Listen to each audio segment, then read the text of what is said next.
A country that has killed so many of our leaders in Africa and other parts of the world, the killers of Patrice Lumumba, those who toppled Kwame Nkrumah, those who killed Nasser,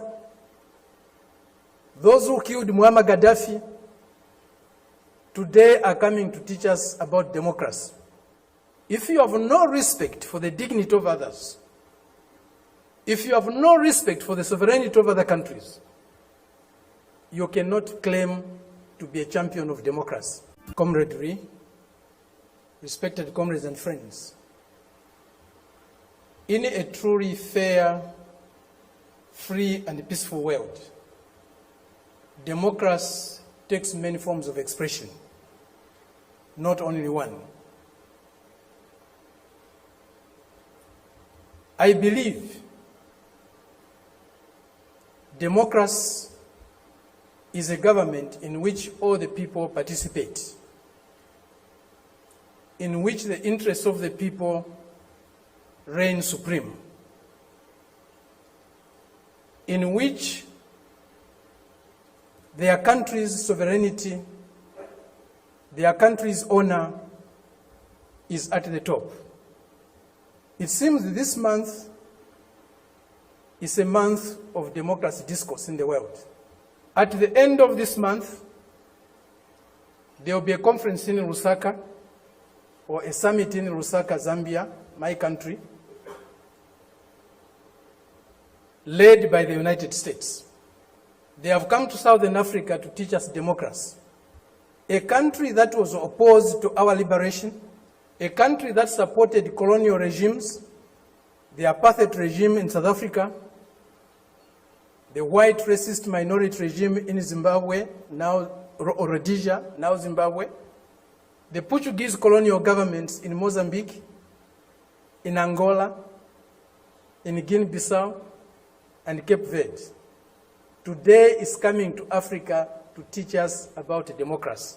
A country that has toppled so many governments in Africa, that has led so many coups in Africa and other parts of the world, a country that has killed so many of our leaders in Africa and other parts of the world, the killers of Patrice Lumumba, those who toppled Kwame Nkrumah, those who killed Nasser, those who killed Muammar Gaddafi, today are coming to teach us about democracy. A country that has been built on brutal force, on enslavement of other human beings, on the humiliation of Africans, the exploitation of Africans, the plunder of Africa, today is coming to teach us about democracy.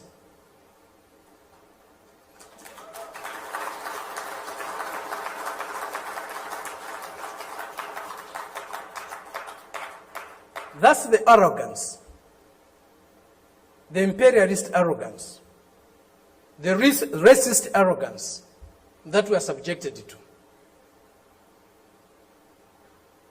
We cannot have democracy where there is hegemony of the strongest, mightiest imperialist power. We cannot have democracy where a country's resources, a country's decisions are dictated to by another country. A country that is dominated by another country cannot be democratic. A country that lacks sovereignty cannot be democratic. A people that cannot decide for themselves cannot be democratic.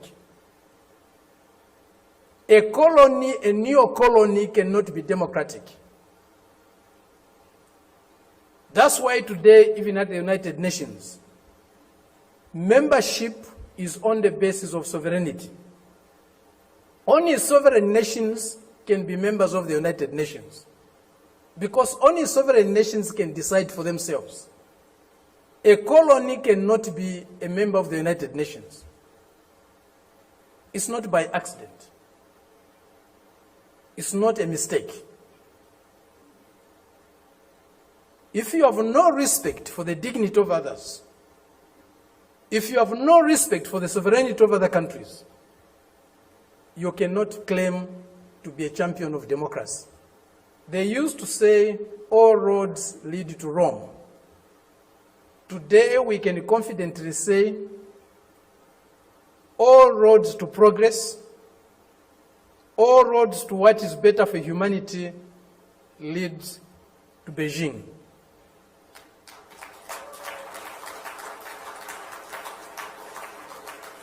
This is a country, this is a people that have developed themselves, that has developed itself without colonizing any country in the world, without plundering any country in the world, without subjugating any people in the world.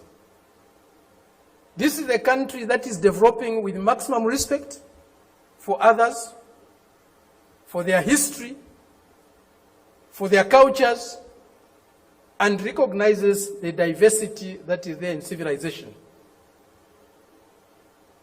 We were only taught one form of civilization, one form of modernization. That was the Western way. Westernness was a measure of how civilized, how modern you are. We reject that. We reject it because it's not correct. We reject it because it's undemocratic.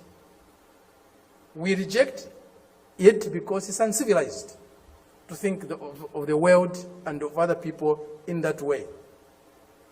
Today, they cannot accept the fact that China has caught up with them. China is about to surpass them in many areas of human endeavor.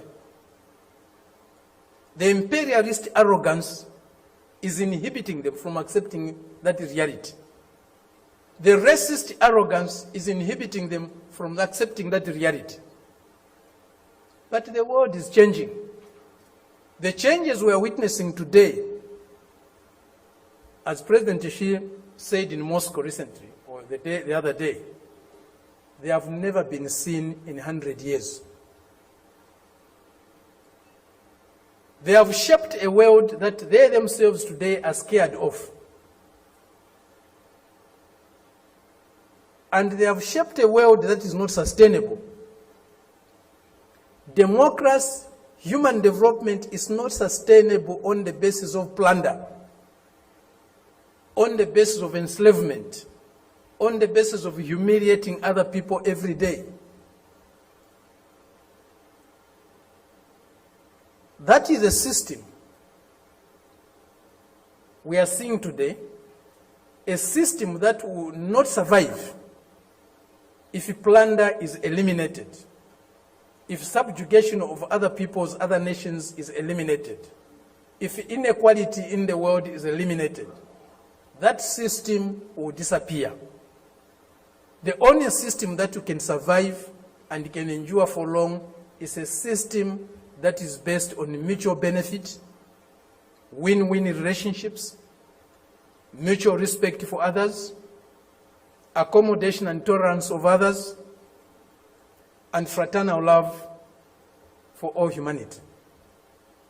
This is what we find in China today. This is what China's example is showing us. Indeed, all paths are different. There's no path that is the same, even if they are leading to the same destination. Each path has got its own characteristics. We are seeing that, we are learning that, we are experiencing that today with China. There are many things that need to be done to get the world that we want. A more just, a more fair, a more peaceful world is possible, but it won't drop from the skies. We have to struggle for it. And as Fidel said, if we struggle, we'll win. Thank you very much.